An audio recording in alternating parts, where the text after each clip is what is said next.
tafiyar ba, har yau ban cimma wajen ba. Ban bar maganar ba, harshen bai daina tsayi ba.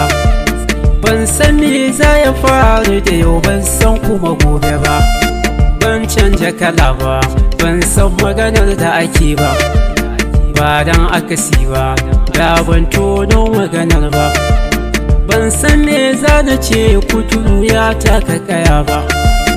Ikon Allah ne tsiro ya fitar da furanni. Ikon Allah ne shuke-shuke fitar furanni. Ikon Allah ne a saman ba a sanya fila ba. Ba don mutuwa ba, na san wani ba zai shiryu ba. Ba zan ga da kyau ba idan har ban yi da kyau ba. Ba don haka ne wato tabbas wani ba zai shiryu ba. Ban san haka ne ba, daɗaɗin zafin mutuwa ba. Rabuwa da budurwa bai kai zafin mutuwa ba. Rabuwa da masoyi bai kai zafin mutuwa ba. Wani sai shirka yake, ban san ya zani hana shi ba. Wani ko sata yake, bai damu ya nemi na kan shi ba.